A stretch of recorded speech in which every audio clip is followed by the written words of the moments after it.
یہ شیخ سعدی کی ایک حکایت ہے جو ہمیں زندگی کی ایک گہری حقیقت کے بارے میں بتاتی ہے۔ ایک بادشاہ اپنے شاہی دربار میں بیٹھا تھا۔ اس کے ارد گرد درباری اور بیش قیمت زیورات تھے، لیکن اس پر تنہائی کا سایہ منڈلا رہا تھا۔ دربار میں گونجتی ہوئی آوازوں میں، نوکروں کی سرگوشیوں اور شاعروں کے گیتوں میں شکست خوردہ بادشاہوں کی داستانیں بیان ہو رہی تھیں۔ یہ بادشاہ سوچ میں گم تھا کہ ان طاقتور حکمرانوں نے اپنی ریاست، اپنی رعایا اور اپنی روحیں کیوں کھو دی تھیں۔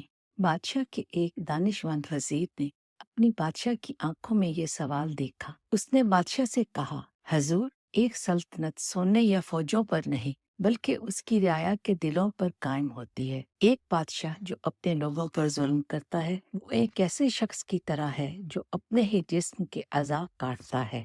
لیکن بادشاہ نے اس بات کا مذاق اڑایا۔ اس نے کہا، یہ تو بیوقوفی ہے، طاقت ہی سب کچھ ہے۔ ایک مضبوط بادشاہ کو محبت کی ضرورت نہیں، صرف اطاعت کی ضرورت ہے۔ وزیر نے اپنا سر جھکا لیا۔